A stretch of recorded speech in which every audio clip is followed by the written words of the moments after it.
মার্কিন president Donald Trump Iran যুদ্ধকে স্বল্পকালীন অভিযান বলে উল্লেখ করেছেন, যা শিগগিরই শেষ হতে পারে।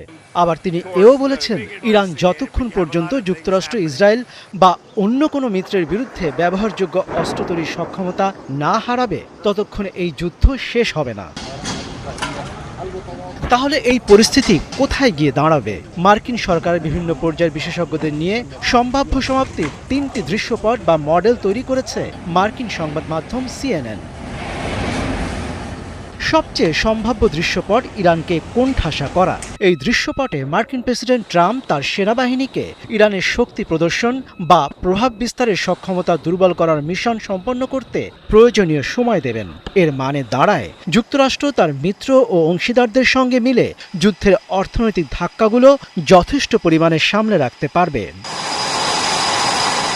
এমন পরিস্থিতিতে ধরে নেওয়া হচ্ছে, এ মাসের শেষ নাগাদ ইরানের শক্তি প্রদর্শনের সক্ষমতা এবং প্রতিরক্ষা উল্লেখযোগ্যভাবে দুর্বল হয়ে পড়বে। এরপর দেশটির নতুন সরকার যতক্ষণ না পারমাণবিক কর্মসূচি ত্যাগ করতে এবং দূরপাল্লার ব্যালিস্টিক ক্ষেপণাস্ত্র কর্মসূচি বন্ধ করতে সম্মত না হয়, ততক্ষণ পর্যন্ত তেহরানের ওপর যুক্তরাষ্ট্র ও আন্তর্জাতিক নিষেধাজ্ঞা কঠোরভাবে বহাল থাকবে। এরপরে দ্বিতীয় যে দৃশ্যপটটি হতে পারে তা হচ্ছে, অর্থনৈতিক ধাক্কা সামলাতে গিয়ে যদি মার্কিন সামরিক বাহিনী তাদের কাজ পুরোপুরি শেষ করার আগেই প্রেসিডেন্ট ট্রাম্প ইরানের বিরুদ্ধে জয় ঘোষণা করতে বাধ্য হন। এমন পরিস্থিতিতে ইরান আবারও নিজের শক্তি কাঠামো পুনর্গঠন করবে, আঘাতে জর্জরিত হয়ে আরও শক্তিশালী হয়ে উঠবে এবং আবার সবকিছু শুরু করার মতো যথেষ্ট সামরিক ও পারমাণবিক সক্ষমতা অক্ষুণ্ণ থাকবে।